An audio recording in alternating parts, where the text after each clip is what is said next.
ఇంతటి గొప్ప అవకాశాన్ని కల్పించిన మన కన్నతండ్రి అయిన దేవునికి కృతజ్ఞతాస్తుతులు చెల్లించుకుంటూ దేవుణ్ణి ఆరాధించడానికి చేరి వచ్చిన ప్రియ సహోదరి సహోదరులందరికీ మన రక్షకుడైన యేసుక్రీస్తు వారి పేరిట నా హృదయపూర్వక వందనాలు. గత వారంలో మనము దేవుని రాజ్యాన్ని గూర్చి మనం ఆలోచించడం మొదలుపెట్టాం. దేవుని రాజ్యము అనగా ఏంటో, అలాగే దేవుని రాజ్యము అని మనం గుర్తుపట్టాలి అంటే వాటికి ఉండే లక్షణాలు ఏంటో వీటిని మనం ఆలోచించాం. దేవుని రాజ్యము అనగా దేవుని ఏలుబడి, దేవుని అధికారము, దేవుని పరిపాలన.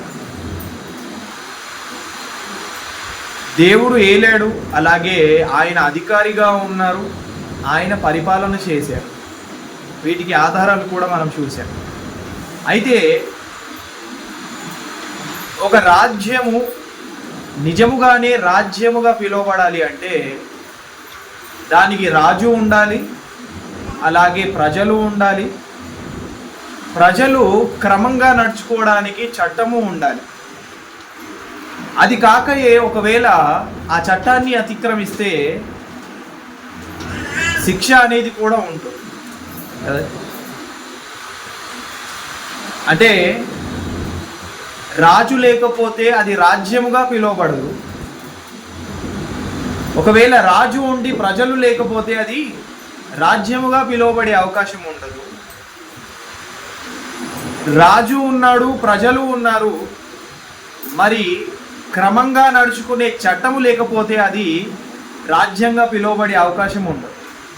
అప్పుడప్పుడు చూడండి, రూల్స్ అండ్ రెగ్యులేషన్స్ లేని ఏదైనా ప్రాంతానికి వెళ్ళినప్పుడు మనకేమనిపిస్తుంది, ఇదేమూర్రా బాబు అంటాం. అంటే ఊరుగా పిలువబడేది, ఒక ప్రాంతంగా పిలువబడేది, ఒక డిస్టిక్గా పిలువబడేది, ఒక జిల్లాగా పిలువబడేది ఏదైతే ఉందో వాటిని అన్నిటినీ కూడా మనం చూసి, అరే రూల్ అంటే ఇలా ఉండాలి, ఇలా ఉన్న రూలే ఎవరైతే పాటిస్తారో అదే మంచి ప్రాంతంగా ఉంటుంది, మంచి ఊరుగా ఉంటుంది అన్న ఒక భావన మనకు ఉంటుంది. చట్టం లేకపోతే దాన్ని ఊరుగా మనము పరిగణించడానికి సిద్ధంగా ఉంటాం. అలాగే దేవుని రాజ్యములో రాజు ఉన్నాడు, ప్రజలు ఉన్నారు, అలాగే చట్టము ఉంది. చట్టాన్ని అతిక్రమిస్తే శిక్ష కూడా ఉంది. కిందటి వారంలో మనము ఎక్కడ ఆగిపోయామంటే, మనకు 3 యుగాలు ఉన్నాయి. ఒకటి పితరుల యుగము, ఆ తర్వాత ప్రవక్తల యుగము, ధర్మశాస్త్ర యుగము కూడా అనవచ్చు, లేక మోషే గారి యుగము కూడా అనవచ్చు. మూడవదిగా క్రీస్తు యుగం కదా. పితరుల యుగం అనేది ఏదైతే ఉందో అది ఆదాము గారు మొదలుకొని మోషే గారు వచ్చేంత వరకు ఉన్న కాలం అంతా కూడా అది పితరుల యుగం. ఓకే, ఇక మోషే గారి యుగం అనేది ఏదైతే ఉందో, మోషే గారు వచ్చినది మొదలుకొని యేసుక్రీస్తు వారి యొక్క మొదటి రాకడ వరకు అంతా కూడా అది మోషే గారి యుగం. ప్రవక్తల యుగం కూడా అనవచ్చు, ధర్మశాస్త్ర యుగం కూడా అనవచ్చు. ఇక క్రీస్తు యుగాన్ని గురించి మనం ఆలోచిస్తే, క్రీస్తు మొదటి రాకడ నుండి ఆయన రెండవ రాకడ వరకు ఉండేదంతా కూడా క్రీస్తు యుగం. ఈ 3 యుగాలలో దేవుని రాజ్యం అనేది విస్తీరింపబడింది. ఇంతకుముందు మనం ఆలోచించినట్టుగా దేవుని రాజ్యము భూమి మీదికి రాకముందు పరలోకంలో ఉన్నది, అనగా నిత్యత్వంలో ఉన్నది. మరి అక్కడ ఆ పరలోకంలో ఆయన రాజ్యంలో ఎవరెవరు ఉండేవారు అంటే, జగత్తుకు పునాది వేయబడక ముందు ఉన్న విషయాన్ని చెప్తున్నారు. అప్పుడు ఎవరెవరు ఉండేవారంటే తండ్రి అయిన దేవుడు, యేసుక్రీస్తు వారు, పరిశుద్ధాత్మ దేవుడు, అలాగే దేవదూత. మరి భవిష్యత్తు కాలంలో ఆ దేవుని రాజ్యముగా పిలువబడుతున్న పరలోక రాజ్యంలో ఎవరెవరు ఉంటారు అంటే తండ్రి అయిన దేవుడు ఉంటాడు, యేసుక్రీస్తు వారు ఉంటారు, పరిశుద్ధాత్మ దేవుడు ఉంటారు, దేవదూతలు ఉంటారు, అలాగే మనం వెళ్తే మనం ఉంటాం. అర్థమైందా? జగత్తుకు పునాది వేయబడకు ముందు ఈ నలుగురే మనకు కనిపిస్తారు. కానీ భవిష్యత్తు కాలంలో ఆ నిత్యత్వంలో ఎవరు ఉండాలని కోరుకున్నాడంటే వీరు నలుగురే కాక మనం కూడా పరలోకంలో ఉండాలని దేవుడు కోరుకు. అయితే ఈ ప్రస్తుత కాలంలో ఆయన రాజ్యాన్ని ఏ విధంగా ఆయన ముందుకు తీసుకొని వెళ్ళాడు, ఏ విధంగా మానవుల పట్ల తన రాజ్యాన్ని ఆయన కనుపరిచాడు అని మనం ఆలోచిస్తే, పితరుల యుగంలో యెహోవా దేవుడే వారికి రాజుగా ఉన్నాడు. 3 యుగాలు ఉన్నాయి కదా. ఆ 3 యుగాలలో మొదటి యుగం ఏదైతే ఉందో పితరుల యుగం, ఆ టైంలో ఎవరున్నారు అంటే రాజుగా యెహోవా దేవుడే రాజుగా ఉన్నాడు. ఆ తర్వాత రాజు ఉండడమే కాక ప్రజలు కూడా ఉండాలి కదా. ఆ ప్రజలు ఎవరైతే ఉన్నారో ఆదాం గారు మొదలుకొని మోషే గారు వచ్చేంత వరకు ఎవరైతే ప్రజలు ఉన్నారో వారందరూ కూడా ఆయన చెప్పినట్టుగానే నడుచుకోవాలి. ఇప్పుడు రాజుగా దేవుడు ఉన్నప్పుడు ఆ రాజు చెప్పినట్టుగానే ప్రజలు కూడా ఏం చేయాలి? నడుచుకోవాలి. కానీ ఆయన చెప్పినట్టుగా నడుచుకోనకుండా అవిధేయులుగా మారిపోయిన వారు ఎవరు అంటే మొట్టమొదటిగా ఆదాం అవ్వాలి. ఆయన చట్టాన్ని నియమించాడు కదండి. వారి మీద అధికారిగా ఉన్నది ఎవరు? దేవుని రాజ్యం అంటే దానికి అర్థం ఏంటి? ఏలుబడి, అధికారము, పరిపాలన కదండి. ఇప్పుడు ఏదేను తోటలో వీరు ఉన్నప్పుడు వారిని పరిపాలించినది ఎవరు? యెహోవా దేవుడే కదండి. వారిని ఏలినది ఎవరు అంటే యెహోవా దేవుడే. వారి మీద అధికారిగా ఉన్నది ఎవరు అంటే యెహోవా దేవుడే. ఇప్పుడు అక్కడ ప్రజలుగా ఉన్నది ఎవరు అంటే ఆదాం అవ్వలు మాత్రమే. ఏదేను తోట విషయాన్ని గురించి మాట్లాడుతున్నారు అండి. అధికారిగా యెహోవా దేవుడు ఉన్నాడు. అలాగే ప్రజలుగా ఎవరు ఉన్నారు అంటే ఆదాం అవ్వలు ఉన్నారు. అక్కడ చట్టం కూడా ఉంది. ఏంటి అది? ఇదిగో ఈ తోటని వేసాను, చాలా చెట్లు ఉన్నాయి, చాలా ఫలాలు ఉన్నాయి, వాటిలో ఏదైనా తినండి, కానీ మధ్యలో ఒక మంచు చెడుల వృక్ష ఫలము యొక్క ఫలాన్ని మీరు తినకూడదు. ఏ ఫలాన్నైనా మీరు తినండి, కానీ ఆ మంచి చెడుల యొక్క వృక్షం యొక్క ఫలాన్ని మీరు తినడానికి వీల్లేదు అని రూల్ పెట్టి చట్టం పెట్టినప్పుడు ఆ చట్టానికి మీరు అనుకూలంగా నడుచుకోవాలి కదా. కానీ మీరేం చేశారు? చట్టానికి విరుద్ధంగానే నడుచుకున్నారు. అప్పుడు తండ్రి అయిన దేవుడు ఏం చేశాడు? వారిని పిలిచి, ఇది ఆదాము, నువ్వు దిగంబరుడు అని నీకు ఎవరు చెప్పారయ్యా? ఎవరు నీకు తెలియజేసింది అది అని అంటే, ఇదిగో నువ్వు ఇచ్చిన ఈ స్త్రీయే ఇవ్వడం వల్ల నేను తిన్నాను. అప్పుడు అవ్వ ఏమనింది? ఇదిగో ఈ సర్పము నన్ను మోసపుచ్చడం వల్ల నేను తిన్నాను. ఇలా ఒకరి మీద ఒకరు నేరస్థాపన చేసుకొని దేవుని వలన వారు శాపాన్ని సంపాదించుకున్నారు. ఆదాం గారికి ఇచ్చారు, ఇదిగో నువ్వు ఫలాన్ని తినాలనుకుంటే, నీ కడుపును నింపుకోవాలనుకుంటే చెమటోడ్చి నువ్వు నీ కష్టముతోనే నువ్వు తినాలి అని ఆదాము గారికి ఇస్తే, ఇంకా అవ్వమ్మకి ఇచ్చిన శాపం ఏంటి అంటే, ఇదిగో నువ్వు పిల్లలను కంటావు కదా, ప్రసవ వేదనతో పిల్లల్ని కంటావు. ఇక సర్పం ఉంది, సర్పానికి కూడా శాపం ఇచ్చేసాడు. నువ్వు బ్రతుకు దినములంతా మన్ను తిని బ్రతుకుతావు, పొట్టతోనే ప్రాపుతావు. ఇక్కడ విషయం ఏంటంటే, దేవుని రాజ్యములో ఇతరుల కాలాన్ని గురించి మాట్లాడు. అధికారిగా దేవుడు ఉన్నాడు, రాజుగా దేవుడు ఉన్నాడు, ప్రజలు ఉన్నారు, ఆదాం అవ్వలు. ఆ ఆదాం అవ్వలకు ఆయన రూల్ పెట్టాడు, ఆజ్ఞ పెట్టాడు, చట్టం, మీరు ఇది తినకూడదు అన్నాడు.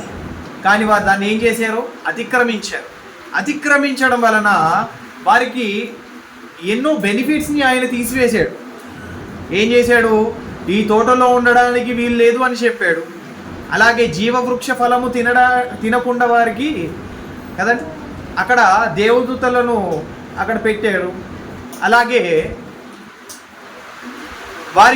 వారి యొక్క జీవన శైలిని మార్చేశాడు. కడుపును నింపుకోవాలంటే నీ చెమటోర్చే నువ్వు సంపాదించుకొని తినాలి. రాజు ఉన్నాడు, ప్రజలు ఉన్నారు, చట్టం ఉంది. వారు అతిక్రమించిన దానికి శిక్ష కూడా అక్కడ నియమించాడు. ఇలా పితరుల కాలాన్ని గురించి మనం ఆలోచిస్తే మోషే గారు వచ్చేంత వరకు వారికి రాజుగా ఉన్నది యెహోవా దేవుడే. ఇక ప్రజలు ఎవరైతే ఉన్నారో ఆదాము గారు కానివ్వండి, హేబెలు గారు కానివ్వండి కదండి, నోహా గారు కానివ్వండి, అనోక్ గారు కానివ్వండి, వీరందరికీ కూడా చట్టాన్ని నియమించినది, వారికి ఇదిగో మీరు ఈ విధంగా నడుచుకోండి అని ఒక క్రమాన్ని నేర్పించినది యెహోవా దేవుడు. ఎందుకంటే రాజు ఆయనే కదండి. అబ్రహాం గారికి ఎవరు చెప్పారు నీ విశ్వాసాన్ని ఇలా కనుపరచాలి అనేసి కదండి? అబ్రహాం గారికి ఎవరు నేర్పించారు నువ్వు ఈ విధంగా ప్రవర్తించాలి అనేసి? హేబెలు గారికి ఎవరు నేర్పించారు నువ్వు ఇలాంటి బలి ఇవ్వాలి అనేసి? ఒక రాజు ఉన్నాడు, ఆ రాజే ప్రతిదీ కూడా వారికి నేర్పిస్తున్నాడు. ఈ క్రమంలో పితరులకు అందరికీ కూడా రాజుగా ఉన్నది ఎవరు అంటే యెహోవా దేవుడే. ఇక ప్రవక్తల యుగాన్ని గురించి మనం ఆలోచిస్తే, అనగా మోషే గారి యుగాన్ని గురించి మనం ఆలోచిస్తే, మోషే గారి ఆ యుగంలో కూడా కొంతకాలము వరకు యెహోవా దేవుడు వారికి రాజుగా ఉన్నారు. ఏమండి, యెహోవా దేవుడు వారికి కొంతకాలము వరకు వారికి రాజుగా ఉన్నారు. కానీ ఎప్పుడైతే ఇశ్రాయేలీయులు లేదు మాకు రాజు కావాలి, మాలో నుండే ఒక రాజు మేము నియమించుకుంటాము అని ఒక ఆలోచనతో వారు ఏం చేశారంటే మనుషులలో ఒక వ్యక్తిని ఎన్నిక చేసుకొని వారికి రాజుగా నియమించుకున్నారు. అయినను వారి మీద అధికారిగా ఉన్నది ఎవరు? యెహోవా దేవుడే కదా. అంటే మోషే గారి యుగంలో కూడా రాజుగా ఉన్నది ఎవరు అంటే యెహోవా దేవుడే వారికి రాజుగా ఉన్నారు. ఇక ప్రజలు ఎవరు అంటే ఇశ్రాయేలు. ఏంటి? ప్రజలు. రాజ్యములో రాజు ఉన్నాడు, ప్రజలు ఉన్నారు, చట్టం ఉంది కదా. ఇప్పుడు రాజుగా ఉన్నది ఎవరు? పితరుల యుగం మోషే గారి యుగంలో యెహోవా దేవుడు కదా. మరి ప్రజలుగా ఉన్నది ఎవరు? అందరూ ఆయన ప్రజలుగా ఉండలేరు. ఎవరుంటారు? ఇశ్రాయేలీయులు మాత్రమే ఆయన ప్రజలుగా ఉంటారు. మరి వారికి ఉన్న చట్టం ఏంటి? ఇశ్రాయేలీయులకు ఉన్న చట్టం ఏంటి? ధర్మశాస్త్రమే వారికి ఉన్న చట్టం. ఒకవేళ ధర్మశాస్త్ర ప్రకారంగా నడుచుకోకపోతే వారికి ఖచ్చితంగా మరణ శిక్ష అనేది వచ్చేది కదా. అంటే పితరుల యుగంలో రాజుగా ఉన్నది యెహోవా దేవుడే, అలాగే ప్రవక్తల యుగంలో ఉన్న రాజు యెహోవా దేవుడే. కానీ ప్రజలు వేరు. అక్కడ ప్రజలు పితరుల కాలంలో ప్రజలు వేరు, ఆ తర్వాత ప్రవక్తల కాలంలో ప్రజలు వేరు. ఎవరు అంటే ఇశ్రాయేలీయులు. వారికి ఉన్న చట్టం ఏంటి అంటే కదా, ఏదో కొత్తగా నియమించి వారికి ధర్మశాస్త్రాన్ని ఆయన ఇచ్చాడు. పితరుల కాలంలో ధర్మశాస్త్రం లేదు కదా. మీరు క్రమంగా నడుచుకోండి, పద్ధతిగా నడుచుకోండి, నీతి కార్యం జరిగించండి అన్నంత మట్టుకే వారికి ఆయన ఆజ్ఞలను పెట్టాడు. కేవలం మాటపూర్వకమైన ఆజ్ఞలు మాత్రమే. కానీ మోషే యుగానికి, అనగా మోషే గారి యొక్క యుగానికి వస్తే అప్పుడు ఆయన మోషే గారిని పిలిచి 40 రోజులు ఆయన కొండ మీద అతన్ని ఉంచి కదని 10 ఆజ్ఞలు ఆయన ఇచ్చాడు. ఇదిగో నేను తప్పితే వేరొక దేవుడు మీకు ఉండకూడదు. అది ఆకాశం అందే కానీ భూమి మీద కానీ ఇక దేని రూపమునైనా మీరు సృష్టించుకోవడానికి వీల్లేదు, నేను ఒక్కడినే మీకు దేవుడు అన్న ఒక ఆజ్ఞను అలా 10 ఆజ్ఞలు వారికి ఇచ్చాడు. అది కూడా వ్రాతపూర్వకంగా ఇచ్చాడు.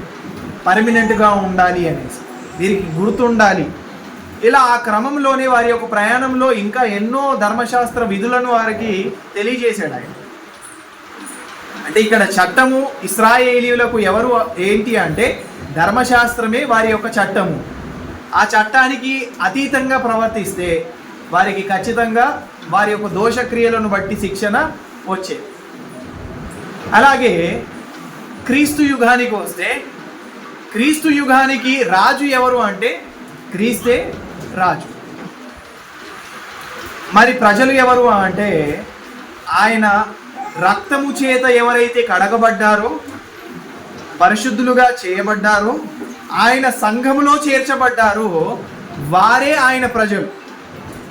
వారికి ఉన్న పేరే ఏంటి అంటే రాజ్య నివాసులు. ఏంటండి? రాజ్య నివాసులు. రాజ్యము ఏదైతే ఉందో అది ఒకే విధంగా ఉంది, కానీ క్రీస్తు యుగానికి వచ్చేసరికి మార్పు చెందింది. చట్టము ఒక విషయంలో మార్పు చెందితే ఒక కాలంలో, క్రీస్తు యుగానికి వచ్చేసరికి అన్నీ మార్పు చెందాయి. రాజు మార్పు చెందాడు, ప్రజలు మార్పు చెందారు, అలాగే చట్టము మార్పు చెందింది, శిక్షణ కూడా మార్పు చెందింది. అర్థమైందా? నా పాయింట్ అర్థమవుతుందా మీకు?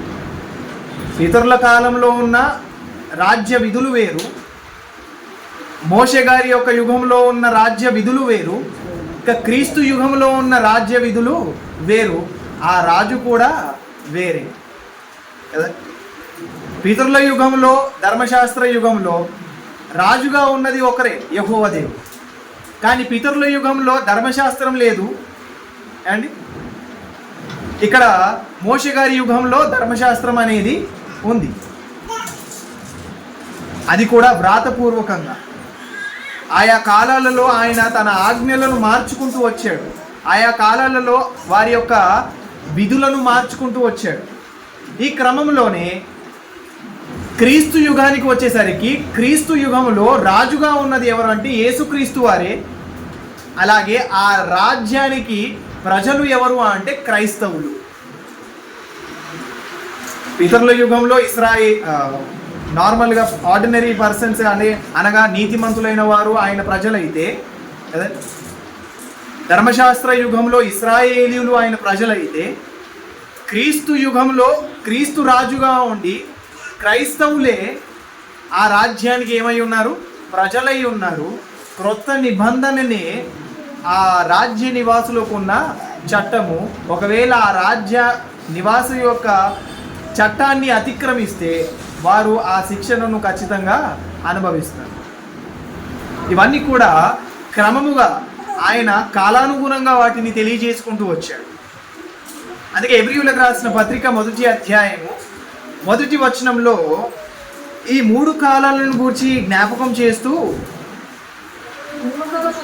పూర్వకాలమందు నానా సమయములలోను నానా విధములుగాను ప్రవక్తల ద్వారా మన పితరులతో మాట్లాడిన దేవుడు ఈ దినముల అంతమందు కుమారుని ద్వారా మనతో మాట్లాడాను కదండి. చాలా పితరుల కాలంలో ఆయన తన ఆజ్ఞలను, విధులను వారికి తెలియజేశాడు, ఏ విధంగా ఉండాలో అంతవరకు.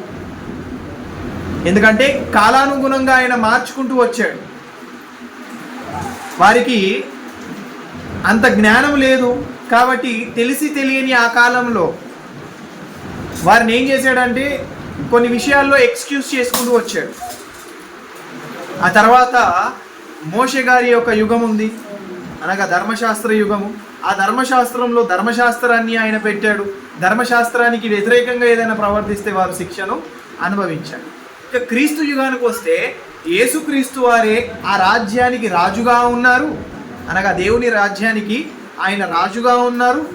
ఆ రాజ్యంలో ఉండే ప్రజలు ఎవరు అంటే క్రైస్తవులే ఆ రాజ్యంలో ఉన్న ప్రజలు. ఇక చట్టం ఏంటి అంటే క్రొత్త నిబంధననే ఆయన చట్టం. ఒకవేళ క్రొత్త నిబంధనలో ఉన్న ఆజ్ఞలను ఎవరైతే మీరుతారో వారందరికీ వచ్చే శిక్షణ ఏంటి అంటే మరణ శిక్షణ. ఆజ్ఞ అతిక్రమమే పాపము, పాపమునకు జీతము మరణం కదా. అలాగని సహజ సిద్ధంగా ఉండి ఈ మరణాన్ని గురించి మాట్లాడట్లేదు ఆయన. దేని గురించి మాట్లాడుతున్నాడు? ఆత్మ సంబంధమైన మరణాన్ని గురించి మాట్లాడుతున్నాడు. అదే రెండవ మరణం కదా. అంటే ఇక్కడ రాజు ఉన్నాడు, ప్రజలు ఉన్నారు, చట్టము ఉంది, అలాగే ఆ చట్టాన్ని అతిక్రమిస్తే శిక్ష కూడా ఉంది. మరి ఈ రాజ్యము అనేది ఏదైతే ఉందో ఆ రాజ్యానికి ఉన్న పేర్లు ఏంటి? రాజ్యము అనేది ఉంది, దేవుని రాజ్యము అనేది ఉంది. మరి ఆ రాజ్యానికి ఉన్న పేరేంటి అంటే క్రీస్తు సంఘము. దేవుని రాజ్యము అంటే క్రీస్తు సంఘం. ఆయన సంఘముగా మానవులను గూర్చి మాట్లాడాడే కానీ ఈ కట్టడాలను గూర్చి మాట్లాడిన వాడు కాదు. రాజ్యముగా ఆయన దేన్ని ఎన్నిక చేసుకున్నాడు అంటే, సంఘముగా దేన్ని ఎన్నిక చేసుకున్నాడు అంటే మనుషులను ఆయన సంఘముగా ఆయన పోల్చాడే కానీ అనిపించే ఈ 4 గోడలను ఆయన తన రాజ్యముగా చూసినవాడు కాదు.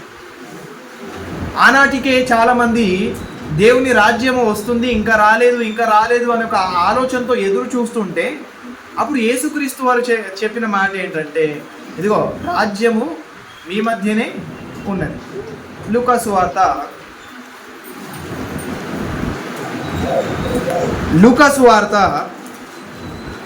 17వ అధ్యాయము 20వ వచనం. లూకా సువార్త 17వ అధ్యాయము, దేవుని రాజ్యము ఎప్పుడు వచ్చునని పరిసయ్యులు ఆయనను అడిగినప్పుడు ఆయన దేవుని రాజ్యము ప్రత్యక్షముగా రాదు, ఎందుకనగా ఇదిగో దేవుని రాజ్యము మీ మధ్యనే ఉన్నది గనుక ఇదిగో ఇక్కడనని ఇదిగో అక్కడనని చెప్ప వీలు పడదని వారికి ఉత్తరం ఇచ్చాను కదండి. ఇదిగో దేవుని రాజ్యము ఎప్పుడు వస్తుంది అని పరిసయ్యులు అడిగితే అప్పుడు యేసుక్రీస్తు వారు ఇస్తున్న సమాధానం ఏంటంటే, ఇదిగో దేవుని రాజ్యము మీ మధ్యనే ఉన్నది. ఇక్కడ యేసుక్రీస్తు వారి యొక్క మాటల్లో ఉన్న ఇంటెన్షన్ ఏంటంటే, రాజ్యము అంటే ఒక రాజు ఉంటాడు, సింహాసనం ఉంటుంది, అతని చుట్టూ సైనికులు ఉంటారు కదండి, రథాలు ఉంటాయి. ఇవన్నీ చూసి మీరు రాజ్యముగా పరిగణిస్తారేమో. దేవుని రాజ్యము ఆ విధంగా ఉన్నది కాదు. దేవుని రాజ్యము ఎలా ఉంది అంటే మీ మధ్యనే ఉన్నది. మీ మధ్యనే అంటే మీ మధ్యనే ఉంది అంటే మనుషులను గూర్చి మాట్లాడుతున్నాడు ఆయన. మనుషులను గూర్చి మాట్లాడుతూ ఇదిగో మీరే ఆయన రాజ్యముగా ఉన్నారు. రాజ్యము అంటే రాజు ఉండాలి, ప్రజలు కూడా ఉండాలి కదా. రాజ్యము అంటే రాజు ఉండాలి, ప్రజలు ఉండాలి. రాజు మాత్రమే ఉంటే సరిపోతుందా రాజ్యముగా పిలువబడడానికి? లేదు, ప్రజలు కూడా ఉండాలి కదా. అలా మనమందరము కూడా ఆయన రాజ్య నివాసులుగా ఉండడానికి యేసుక్రీస్తు వారు తన స్వరక్తం ఇచ్చి మనల్ని కొన్నారు. మనం ఆయన రాజ్య నివాసులుగా ఉండడానికి, ఆయన రాజ్య నివాసులుగా మనల్ని చేశాడు ఆయన. కొలస్సీయులకు రాసిన పత్రిక 1వ అధ్యాయము 13వ వచనంలో తెలియజేస్తాం.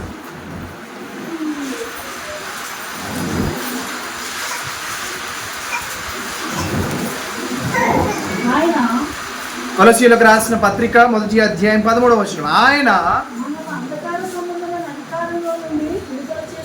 మనలను అంధకార సంబంధమైన అధికారములో నుండి విడుదల చేసి తాను ప్రేమించిన తన కుమారుని యొక్క రాజ్య నివాసులుగా చేసెను. ఎవరు చేశారు?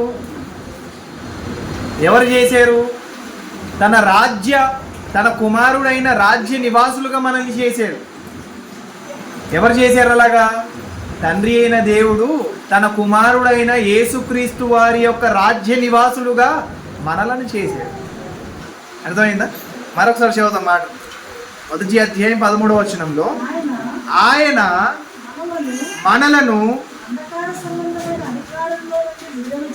అంధకార సంబంధమైన అధికారములో నుండి విడుదల చేసి తాను ప్రేమించిన తన కుమారుని యొక్క రాజ్య నివాసులుగా చేశాను. తాను ప్రేమించిన కుమారుడు ఎవరు? యేసుక్రీస్తు వారు. ఇప్పుడు రాజ్యం అనేది ఎవరి చేతిలో ఉన్నది? యేసుక్రీస్తు వారి చేతిలో ఉన్నది. ఆ రాజ్యానికి అనగా దేవుని రాజ్యానికి రాజుగా ఉన్నది యేసుక్రీస్తు వారు.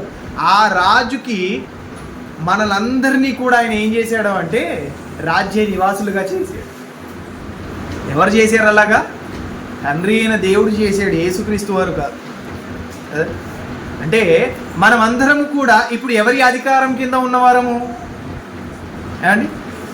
మనకు రాజుగా ఉన్నది ఎవరు? యేసుక్రీస్తు వారు. మనకు అధికారిగా ఉన్నది ఎవరు? యేసుక్రీస్తు వారు. మనల్ని ఏలేవారు ఎవరు? యేసుక్రీస్తు వారు. ఇప్పుడు ఆయన చెప్పినట్టుగానే మనం ఏం చేయాలి? నడుచుకోవాలి. అలా నడుచుకున్న వారే ఏమవుతారు? రాజ్య నివాసులుగా ఉంటారు. ఒకవేళ ఆయన చెప్పినట్టుగా నడుచుకోలేదు అంటే ఆయన రాజ్య నివాసులుగా ఉండే అవకాశము ఉండదు. రాజ్య నివాసులుగా ఉండాలి అంటే అర్హత గలవారిగా ఉండాలి. ఎవరు పడితే వారు ఆయన రాజ్య నివాసులుగా ఉండే అర్హత గలవారు కాలేరు. అర్హత ఉండాలి. అలా ఉన్నవారే ఆయన రాజ్యంలో ఉంటారు. ఆయన రాజ్యములో ఉండి ఆయనతో పాటు నివాసము చేసే, సహవాసము చేసే అవకాశాన్ని సంపాదించుకుంటారు.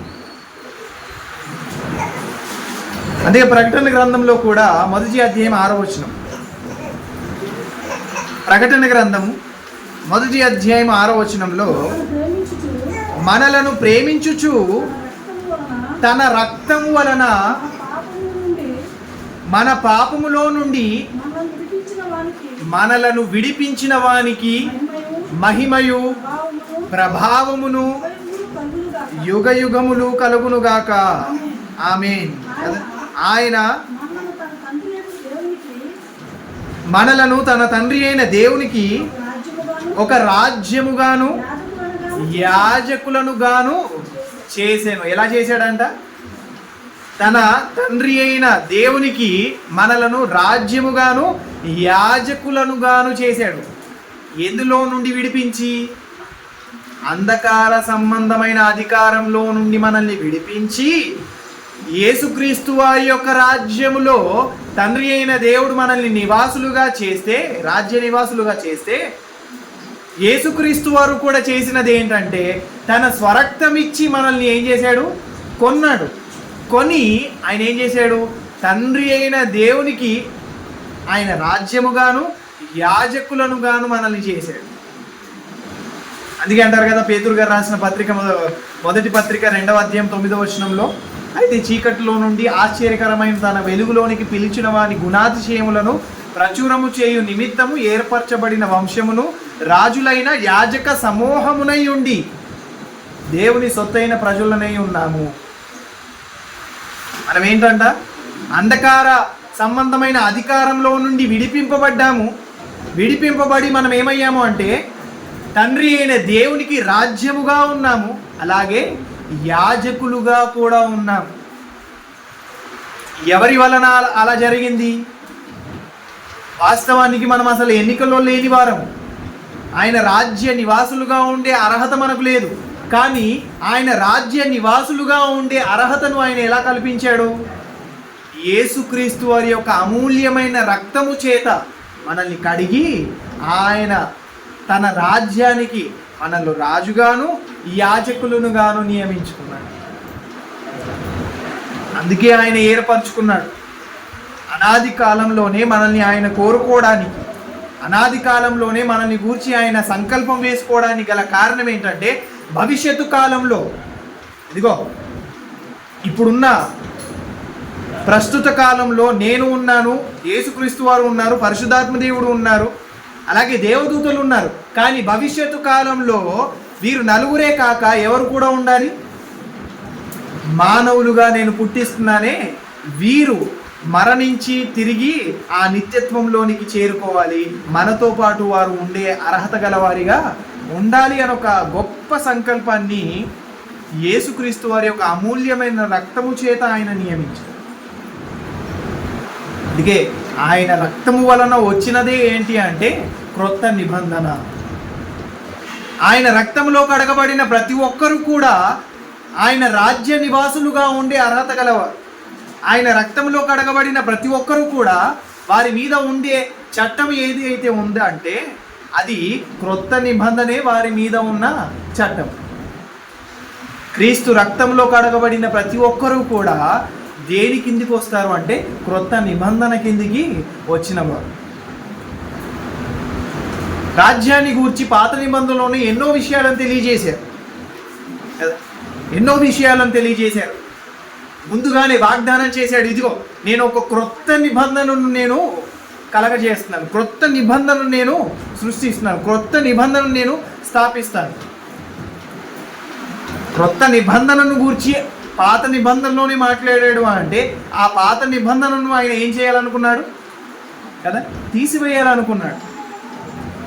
నేను ఒక క్రొత్త నిబంధనను నియమిస్తానన్నాడు. అంటే క్రొత్త నిబంధనను గూర్చి ఆయన ముందుగానే ప్లాన్ చేసినవాడు. కానీ క్రొత్త నిబంధనలో మనకు ఎక్కువ శాతంగా మెయిన్గా కనిపించేది ఏంటి? యేసుక్రీస్తు వారు, యేసుక్రీస్తు వారి సంఘము కదండి. ఆ సంఘంలో ఉండే పద్ధతులు, సంఘ నివాసులు చేయవలసిన పనులు, వీటిని గూర్చి మనకు ఎక్కువగా కనిపిస్తుంది. ఆ రాజ్యాన్ని గూర్చి అనగా యేసుక్రీస్తు వారు పరిపాలించే ఆ రాజ్యాన్ని గూర్చి మనకు కనిపిస్తుంది. మరి అంతకు ముందు క్రొత్త నిబంధనను గురించి చెప్పడానికి గల కారణమే ఏంటంటే ఈ నిబంధన ఇక ఉండదు, క్రొత్త నిబంధన మాత్రమే ఉంటుంది. ఈ నిబంధన కూడా ఎంతకాలం ఉంటుంది అంటే శాశ్వత కాలము ఉంటుంది. అతన్ని నేను రాజుగా నియమిస్తాను. ఆ రాజు ఎంతకాలం ఉంటాడు అంటే తరతరములు వారికి రాజుగా ఉంటాడు, నిరంతరము రాజుగా ఉంటాడు. సమూయేలు 2వ గ్రంథము 7వ అధ్యాయం, క్షమించండి 7వ అధ్యాయము 13వ వచనము 14వ వచనాల్లో మనకు తెలియజేస్తారు. అతడు నా నామ ఘనత కొరకు ఒక మందిరమును కట్టించును, అతని రాజ్య సింహాసనమును నేను నిత్యముగా స్థిరపరచేదను. ఇక్కడ తెలియజేస్తున్న విషయం ఏంటంటే ఆయన రాజ్యాన్ని నేనేం చేస్తాను, రాజ్య సింహాసనమును నిరంతరము నిత్యము స్థిరపరుస్తాను. అందుకే చూడండి, యేసుక్రీస్తు వారి యొక్క రాజ్యము ఇప్పటికీ అలాగే కొనసాగుతూనే ఉంది. యేసుక్రీస్తు వారి యొక్క రాజ్యానికి ముందు అదే ప్రపంచవ్యాప్తంగా పరిపాలించిన రాజ్యాలు ఉన్నాయి, సామ్రాజ్యాలు. బబులోను సామ్రాజ్యము, మాదీయ పారసిక, గ్రీకు సామ్రాజ్యము, రోమా సామ్రాజ్యం. కానీ అవన్నీ పడిపోయినా క్రీస్తు రాజ్యం పడిపోయిందా? లేదు. ఉండడానికి గల కారణం ఏంటంటే ఆయన వాగ్దానం చేశాడు, ఆయన రాజ్య సింహాసనము నిత్యము స్థిరపరుస్తాడు. ఆ రాజ్యానికి ఆయన రాజుగా ఉంటాడు. ఆ రాజ్యంలో ఉండే నివాసులు ఎవరు అంటే క్రైస్తవులే ఆ రాజ్యానికి నివాసులు. వారికో చట్టాన్ని పెడుతున్నాను, అదే క్రొత్త నిబంధన. ఒకవేళ ఆ క్రొత్త నిబంధనను వారు అతిక్రమిస్తే వారు శిక్షను ఖచ్చితంగా అనుభవిస్తారన్న విషయాన్ని తెలియజేశాడు. కాబట్టి రాజ్య నివాసులుగా ఉన్న మనము ఆయన చెప్పినట్టుగా నడుచుకుంటేనే రాజ్య అధికారం గలవారిగా మనం ఉంటాం. ఆ రాజ్యంలో రాజులుగా ఉంటాము, యాజకులుగా ఉండే అవకాశాన్ని సంపాదించుకుంటాం. ఆయన రాజులందరికీ కూడా రాజు. యేసుక్రీస్తు వారు ఎవరు? రాజులందరికీ కూడా రాజు. మనం రాజులమైతే మనందరికీ కూడా రాజు ఎవరు? యేసుక్రీస్తు వారు కదా. ప్రభులకు ప్రభువును, రాజులకు రాజునై ఉన్నాడు ఆయన.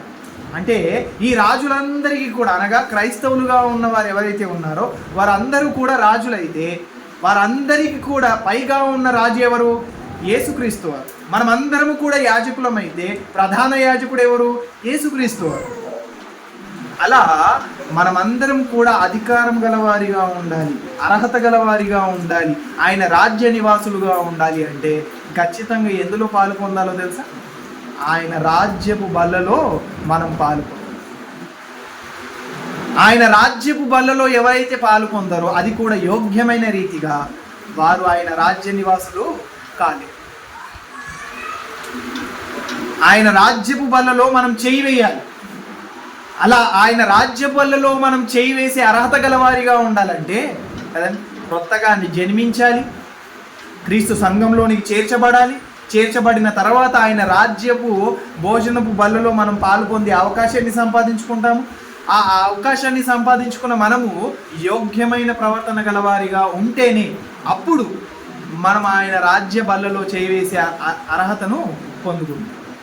కాబట్టి ఆయన రాజ్య నివాసులుగా ఉన్న మనము, ఆయన రాజ్య నివాసులుగా ఉండడానికి ఏర్పరచబడిన మనము ఆయన రాజ్య బల్లలో చేయి వేస్తున్నప్పుడు చాలా అంటే చాలా జాగ్రత్త గలవారిగా ఉండాలి. కాబట్టి దీని విషయంలో జాగ్రత్త పడదాం.